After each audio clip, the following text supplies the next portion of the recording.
2000 परिवार पलायन कर गया यहाँ से, चला गया कहीं सेफ जगह में। आप लोग भी क्या महिलाओं बच्चों को भी अन्य जगह हाँ भेज रहे हैं? हाँ भेज रहे हैं।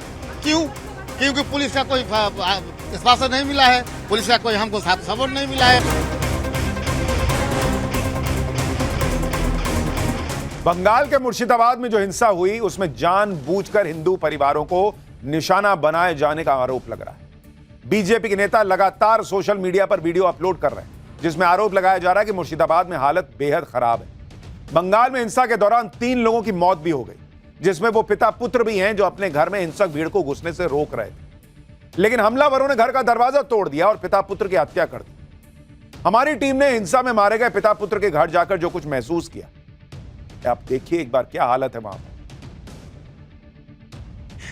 आप देखिए यहाँ पर पथराव के निशान हैं और पथराव इस तरह से किया गया क्योंकि यहाँ पर ऐसा लग रहा है कि लूट के जो है इंटेंशन से यहाँ पहुंचे थे और इस घर पर लगातार जो है अटैक हो रहा था और इस दरवाजे को तोड़ने की कोशिश हो रही थी और वो जो पिता है वो इस दरवाजे के पीछे ही खड़े थे और वो कोशिश कर रहे थे कि वो अंदर दाखिल ना हो और जो है वो दरवाजा ना तोड़ सके, लेकिन क्योंकि वो बेहद कोशिश करते रहे कि वो लूट नहीं होने देंगे और ऐसे में उन्होंने ये दरवाजा तोड़ दिया, अंदर दाखिल हुए, पिता को बाहर लेकर गए और उसके बाद जब बेटा आया पिता को बचाने के लिए तब उसकी भी जो है हत्या कर दी गई। कोई बताए ना बॉस, इस घर में बैठकर क्या वक्फ संशोधन कानून लिखा गया था जो घर को तोड़ रहे हो? वो पिता और पुत्र ने क्या वक्फ कानून पास कराया था क्या जो उनको मार रहे हो? हिंदुओं के घर तोड़कर हिंदुओं पर हमला करके वक्फ कानून क्या हट जाएगा? क्या मैसेजिंग है ये? वक्फ कानून के विरोध में मुस्लिम समुदाय का गुस्से की बात तो एक बार भी कोई समझ सकता है कि चलो भाई आपको बात पसंद नहीं आ रही, लेकिन उस गुस्से के चक्कर में हिंदू परिवार को क्यों टारगेट कर रहे हो भाई? क्या यह हिंसा मोदी शाह को मैसेज है कि बंगाल में वक्फ कानून थोपा तो हिंदू नहीं बचेंगे? क्या और करना चाह रहे हो आप? इस तरह के सवाल लोग पूछ रहे हैं। मुर्शिदाबाद के धुलियान गांव में हिंदू परिवारों को जमकर निशाना बनाया गया। स्थानीय लोगों का आरोप है कि गांव में हमलावरों ने भाई साहब कुछ नहीं देखा, इससे तोड़फोड़ की है। घरों पर बम से हमला किया गया, आग लगाई गई और जो कुछ मिला उसे लूट के चले गए। आज की तारीख में स्थिति यह है कि मुर्शिदाबाद के धुलियान गांव में कई लोग पलायन कर चुके हैं। भाई लोग ताला लगा चले गए, कौन रहेगा वहां पे? उनको गारंटी नहीं है भाई कब भीड़ आएगी, कब मार मुर के चली जाएगी। वो क्या करेंगे भाई? ताला लगाया छोड़ के चले गए। आप देखिए वहां से ग्राउंड रिपोर्ट देखिए नवभारत की। दिखाते हैं इस गांव में अब कोई भी नहीं है या फिर कह सकते हैं कि न के बराबर लोग रहते हैं। आप देखिए यहाँ पर आज भी निशान है किस तरह से आगजनी की गई थी, चीजों को तोड़ा फोड़ा गया, इस घर पर जो है हमला किया गया। देखिए ये प्लास्टिक जो है पूरा जलकर खाक हो चुका है और स्थानीय लोगों का कहना है कि बम फेंके गए थे और इन घरों में जो है पूरी तरह से आग लग गई।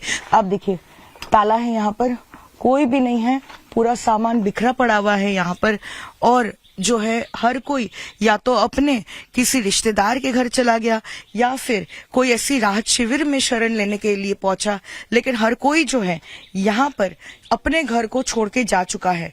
देखिए किस तरह से एक और घर पर ताला है। यहाँ पर घर वाले जो है ये हिंदू परिवार घर छोड़कर जा चुका है और उसके बाद एक और परिवार देखिए यहाँ पर भी है जो ताला लगाकर इस कमरे को छोड़कर जा चुका है। देखिए यहाँ पर भी किस तरह से ताला लगा हुआ है। चारों तरफ लोग अपने घरों को छोड़कर इस दहशत में जो है वो जा चुके हैं। यहाँ पर भी एक घर है जिस पर ताला लगा हुआ है। आप देख रहे हैं हमारी सहयोगी आपको ग्राउंड रिपोर्ट दिखा रही है कि हर जगह ताला ही ताला दिख रहा है। कोई अपना घर छोड़ के ऐसे ही तो नहीं चला जाता है। सोचिए कितना अनसेफ फील हो रहा होगा उनको, कितना डर लग रहा होगा कि बाप रे बाप बचेंगे नहीं, चलो यार निकलो यहां से। यह है बंगाल का हाल। मुर्शिदाबाद में हिंसा के बाद लोगों ने जो भी थोड़ा बहुत सामान हाथ लगा उसे उठाया और सुरक्षित जगहों की तरफ चल दी। आप तस्वीरें देखिए, नाव के सहारे लोग नदी पार करके पड़ोसी जिले मालदा जा रहे हैं। तस्वीरें हिंसा के ठीक बाद की बताई जा रही हैं जिसे बीजेपी नेताओं ने सोशल मीडिया पर शेयर भी किया। मुर्शिदाबाद से पलायन करने के बाद हिंदू परिवार मालदा पहुंचे हैं जहां एक स्कूल को राहत शिविर में बदल दिया गया। राहत शिविर में ये सभी हिंदू रहने को मजबूर हैं।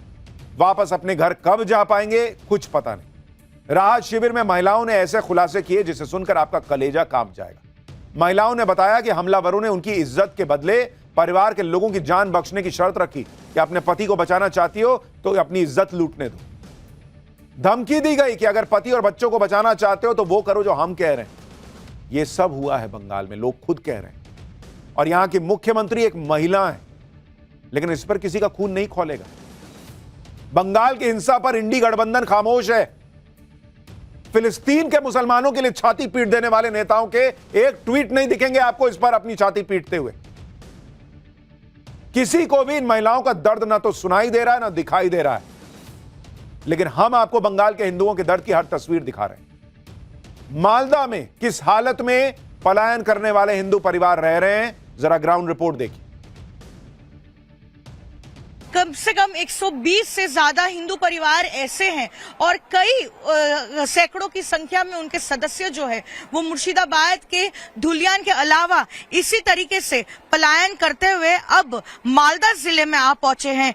कई ऐसे लोग हैं जो इफेक्टेड एरिया में रह रहे थे और हिंसा भड़की थी। अपनी जान बचाने के लिए आप देखिए महज कुछ कपड़े लेकर जो है वो इसी मालदा जिले में पहुंचे। समझ में नहीं क्या बोलेंगे यार, क्या करेंगे यार, कहाँ जाएंगे यार, क्या खाएंगे। परिस्थिति है, घर बारी नहीं है, खाना पीना के समस्या है, जल टल सब भांग दिया। तो हमको बोल रहे हैं जे कि तुम्हारा इज्जत दो, हम तुम्हारा पति को भिक्षा देंगे, जान भिक्षा देंगे।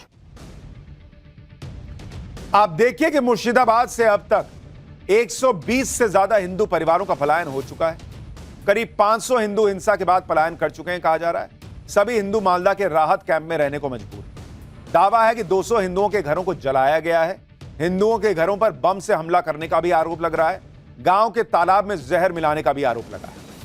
स्थिति यह है कि मुर्शिदाबाद के लोगों को अब ममता सरकार और पुलिस पर भरोसा ही नहीं रह गया ढेले भर का। लोग राष्ट्रपति शासन लगाने की मांग कर रहे हैं। सोचिए बंगाल का हिंदू कितना डरा हुआ है कि भैया कह रहा है कि राष्ट्रपति शासन लगा दो ताकि हमारी जिंदगी बच जाए। सुनिए। हम लोग राष्ट्रपति शासन चाहते हैं। यहाँ अराजकता चलता है, यहाँ गुंडागर्दी चलता है। चाकू छुरी लेके घर में घुस जाके मार रहा है। हम लोग क्या करेंगे, कहाँ जाएंगे हम लोग, बताइए। हम लोग इसका इरादा ही ऐसा ही है, हिंदू लोग है इसको मारो पीटो लूटो जो भी करो। जब भी कोई जुलूस होता है शुक्रवार नमाज के बाद इधर आतंक फैलाना जाता है। सारे घर जला दिए गई है, सारे दुकानें जला दिया गया है। हम लोग यहाँ रहे या ना रहे, क्योंकि हम लोग यहाँ माइनॉरिटी है। हम लोग यहाँ चाहते हैं अगर शांत रहना है तो बीएसएफ कैंप एक परमानेंट रहना चाहिए। 4 घंटे तक यहाँ पर तांडव चला है और यहाँ पे पुलिस स्टेशन जस्ट 200 मीटर की दूरी में है।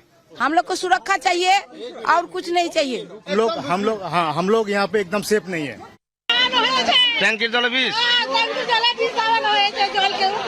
আজকে দিয়েছে খেয়ে ইয়ে হয়েছে বুঝতে পেরেছে।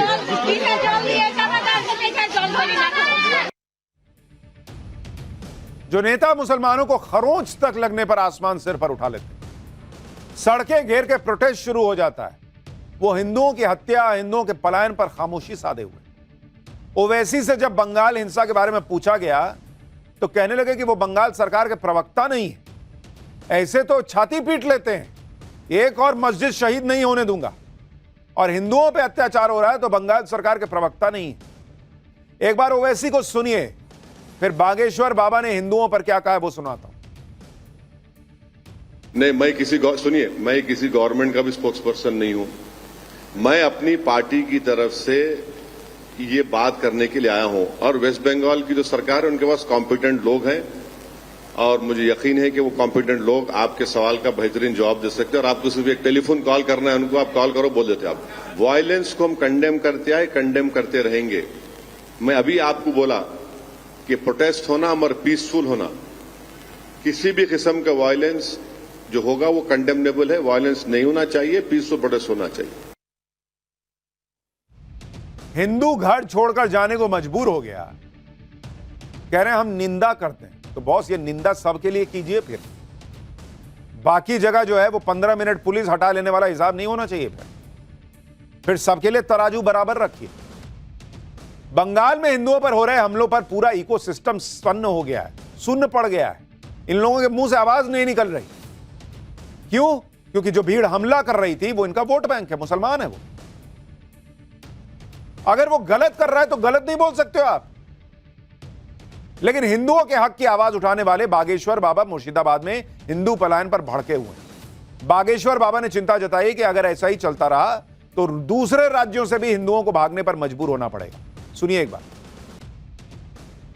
हिंदू पलायन कर रहा है और इस प्रकार अगर भागता रहेगा तो वो दिन दूर नहीं है जब मध्य प्रदेश से भी हिंदू भागेगा, महाराष्ट्र से भी हिंदू भागेगा, गुजरात से भी हिंदू भागेगा। हिंदू डरा हुआ है और डराया जा रहा है, विशेष प्रायोजित तरीके से डराया जा रहा है। ये इस देश का दुर्भाग्य है, खास करके हिंदुओं का दुर्भाग्य है, क्योंकि हिंदू न एकजुट है न जगा हुआ है, इसलिए ऐसा कृत्य हो रहा है। पर जल्दी ही इस पर रोक लगेगी, हमें भरोसा है।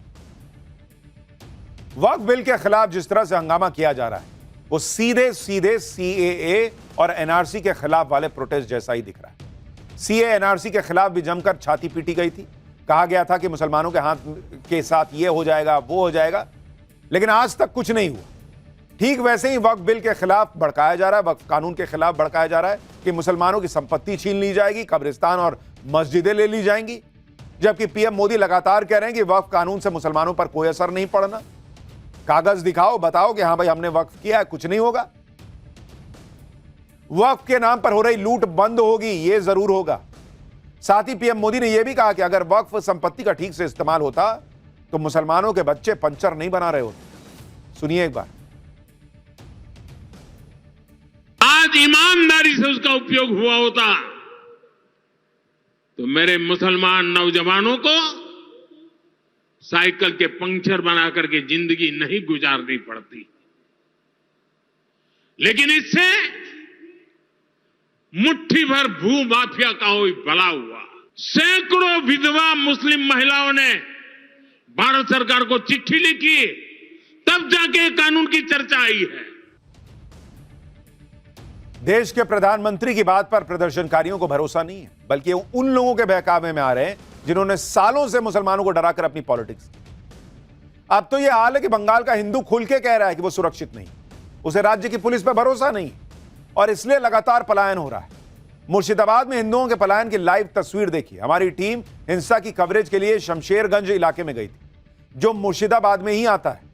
यहां हमारी टीम लोगों से हिंसा के बारे में बात कर रही थी और इस दौरान हिंदू परिवार पलायन कर रहे थे। किसी के हाथ में झोला था, किसी के हाथ में थैला था, बस किसी तरह से इलाके से निकल जाना चाहते थे दिन रहते रहते।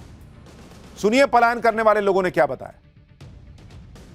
तो यहाँ से कई ऐसे परिवार हैं जो घर छोड़कर जा चुके हैं और जो नहीं गए हैं तो वो आज यहाँ पे तैयारी कर रहे हैं जाने की। और कुछ पुरुष ऐसे भी हैं जो खुद यहाँ रह रहे हैं लेकिन अपने ही देखिए, हम आपको तस्वीर में देखिए सामान लेकर जो है आप देखिए।